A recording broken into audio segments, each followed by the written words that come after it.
I hope you enjoyed part one of our conversation with Phil Simms. And if you did, tell your friends about it.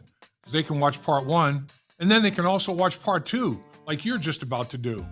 Phil Simms part two. If you think part one was good, just wait till you catch up with part two.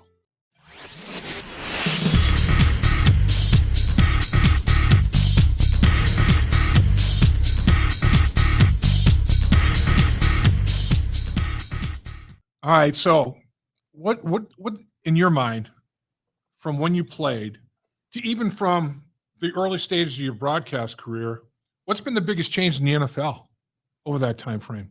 Well, what's the biggest change in the NFL? There's so many. I think the biggest thing is just the style of play. I think the biggest thing is the athletes, Dave. I mean, oh my God. I mean, it's really truly unbelievable. The athleticism in the NFL has gone up so much over the last couple years. Yeah. Just simply, I would say, let's just take the last 5 years. It's just a whole different group of athletes at every position in the league. Now we got offensive linemen, oh my gosh. Let's see.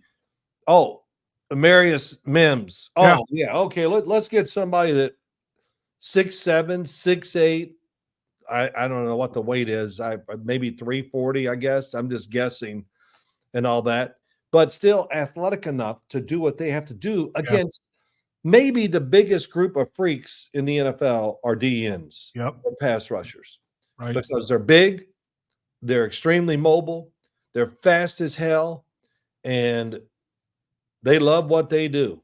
Let's just hit that damn quarterback, man.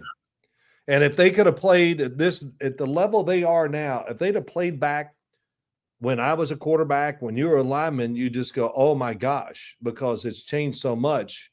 Mm-hmm. And they could really do damage, because back then you could hit the quarterback all you wanted. I'm being serious. I don't even know if there was such a thing as roughing the passer. I don't remember when it came about. I mean, when you played, did you guys actually have calls where it was roughing the passer? I can probably, in the 10 years in the NFL that I played, I can probably count on less than one hand roughing the passer penalties that were called. Yeah. It was fend for yourself. Yeah. I actually saw an old game of us in 1984, and it was on TV. I said, let me watch it. I said, oh man, look at me. Holy shit. I actually moved around pretty good. That's the first thing that comes to you. Look at the sun out there, man. And I was playing the 49ers, and oh my God, I was flying through the air because they were hitting me and going to the ground and using their forearms and just smashing my head and getting up and pushing me down. And, my reaction was there was no reaction, because that was just part of the game. Yeah. But it was really incredible. So I watched the whole damn thing after it started, because I couldn't get over the first couple of drives. Not one roughing the passer penalty. And it was ridiculous. Yeah. Too. There'd have been, I'm going to really say this, there would have been at least 15 of them in that game. And it never even, John Madden was doing the game. They never said anything. Oh man, they're really roughing Sims up today. Right. It's just football, right? I mean, that's it. They never said it. So, that's what it was back then. But I mean, I ask you, what's, the skill of the players, it keeps going off the roof. You and I have already kind of talked about what the youth is doing. So it's just translating to upward. But to you, what's the biggest change? Just in these. I mean, I think that's the first thing that comes to mind is, I look at I look at these freaks like you're talking about, and maybe there was one on a team, and now teams have like 3 or 4. It's like everybody. It's just the sheer numbers. It's like, man, there were guys that back then, could have, so few probably could have made as big an impact in today's football as they made back then, because I mean, the athleticism across the board is just so much. It's so much higher. It really is. I mean, it's crazy. Well, we're seeing, look at the wide receivers now. Yeah. People go, well, what kind of skill group does this team have? I go, every team's got a skill group.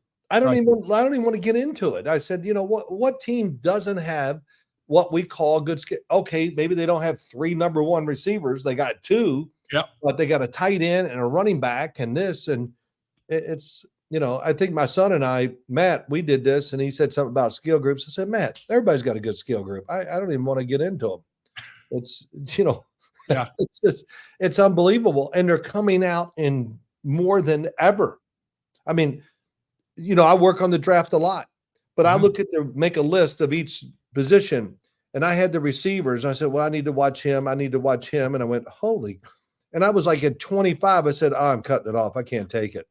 How many more receivers I got to watch? Yeah. And, Yeah. So it's changing the game. There's no doubt. It is. And it sounds corny and everything, but, you look at it and you say, you're going to have your favorites, but literally, I mean, with the amount of talent there is in the National Football League, everybody has some kind of a shot. I mean, it's not absurd with maybe a few exceptions. It's not absurd to think, if things go right, they can make a lot of noise here. Who do you think, what are the handful of teams around the National Football League that have piqued your interest, what they've done in the draft and what they've done in free agency at this juncture? Is it too early for you? Still in the process of studying up all that? Yeah, it's a little early. I mean, I guess it comes down to I just won't be shocked at whoever does jump out of the pack and catches us all by surprise. I mean, all the ones. Well, let's just go Green Bay. Okay, I'm not going to say his name. He goes, somebody was on ESPN and said, if I could take one quarterback right now, besides Patrick Mahomes, it would be Jordan Love. And I just go, okay, let me turn the channel. Because that's the damn dumbest thing you could say. I mean, come on. You're going to take Jordan Love over all these other freaks that are playing the position. Oh, yeah, I want Jordan Love over Josh Allen. I think that would make a huge difference. Oh, my God. Oh, yeah, Jordan Love surely over Lamar Jackson because he's no good. I mean, you wouldn't take, okay, if we're going to go for the future where they are now and how long, you wouldn't want CJ Stroud. I wouldn't even bring his name up because I don't think he had a very impressive year. And I don't see, well, whatever, you got me. So it just, but yeah, Green Bay though, young, and what they've really done is I pay attention to them quite a bit because Green Bay's got a national following. Sure. It's the speed of their team.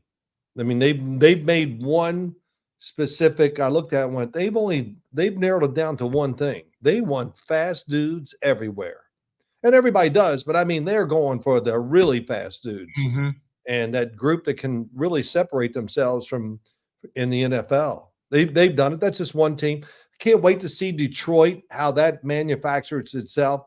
Can they fix their defense a little, which I think they have. Aaron Glenn's getting better and better as a defensive coordinator.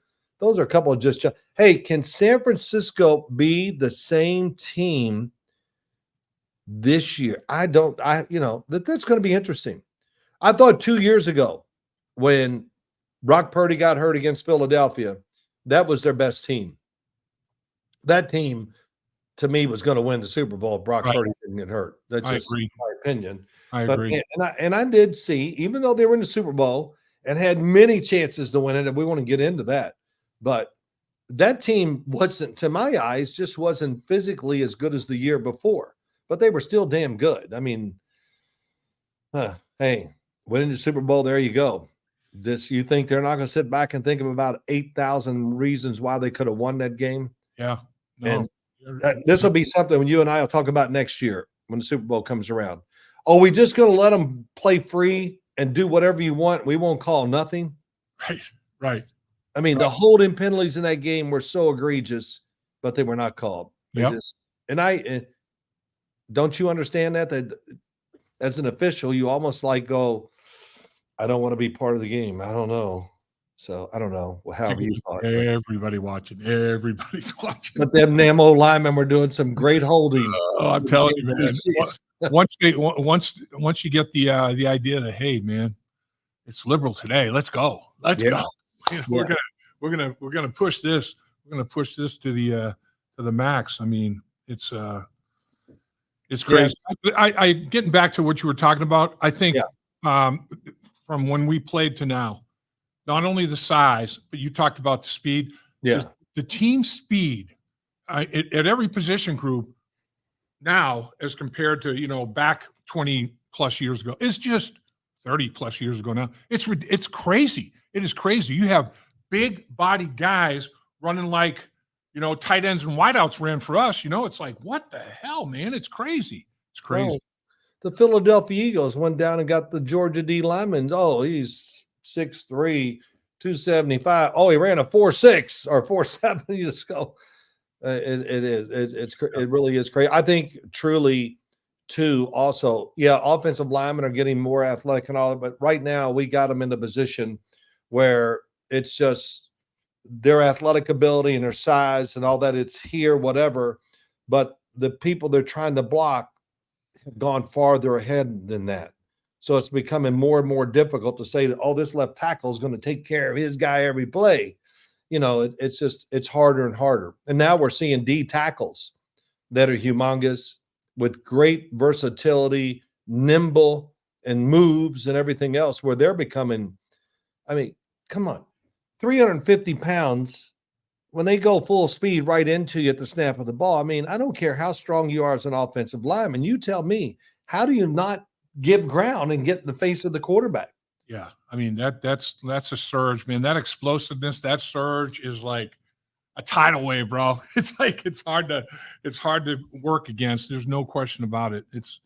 The game is it's amazing, man. It fascinates everybody. And yeah. And it's, the NFL, people always complain about this and that. And, of course, I'm around defensive players. They bitch and moan about everything.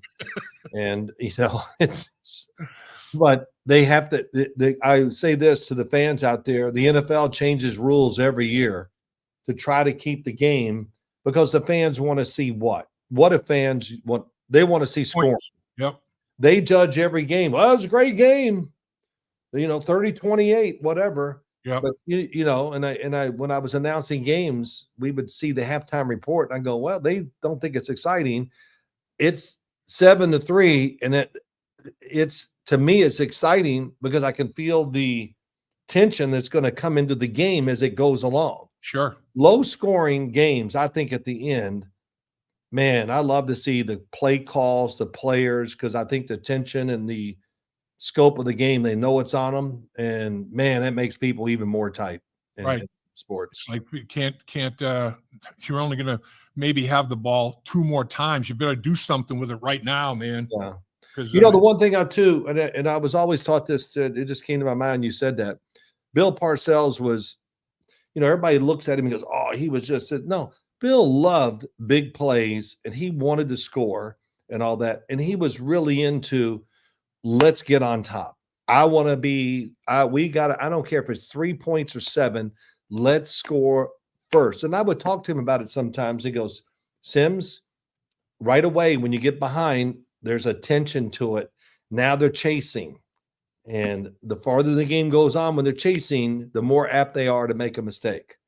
And that will be the difference. And, he was, I tell you, looking back at his career in coaching and decisions and managing games, damn, Dave, he wasn't good at it. He was phenomenal. Yeah. I mean, that's phenomenal. That's such a sound thought process, man, So we all got together last week or 2 weeks ago, the 100th year. Tom Coughlin was there and Bill Parcells. Wow. So I was going to tell this story, but Tom Coughlin told it. We were really beat up going down to Washington to play. We had a good team. I'm going to say it was 1990. And the O-line's a disaster. We got no receivers. Everybody's hurt like never before. So Parcells went into the offensive meeting. They got the board up on Tuesday, all that we're going to put in. He goes, nope. And he just keeps marking things out. Not doing this. And they get done. And literally we had nothing except quick throws, whatever. And Tom Coughlin is having a fit during the week. He's going, what do you think? I don't think we can do it. How are we going to win? We just have no plays. He was the wide receiver coach, of course. And because if it's up to Tom, you're going to have 500 plays in every. Right. Yeah. So we go down and play, and we are running like literally 4 or 5 plays in the pass game, and we score like 35 points. Unbelievable. It was unbelievable. So the game is over, and Tom happens to be next to me, and we're walking across the field. And I'm not going to tell you exactly what he said. He turns to me, and goes, "He's a damn genius. He's a genius. Damn, I tell you, he's a genius." Just, I remember it like it was yesterday. And Tom Coughlin told that story in front of Bill and all that. Oh my God, we were crying, laughing. And for Tom, excuse Mr. Her, and all of a sudden he goes, he's a, and it was great. It was a great moment, and just the two of them too. To see them together too was awesome. They only get the Giants 4 Super Bowls, so yeah, just 4. It brings me a memory.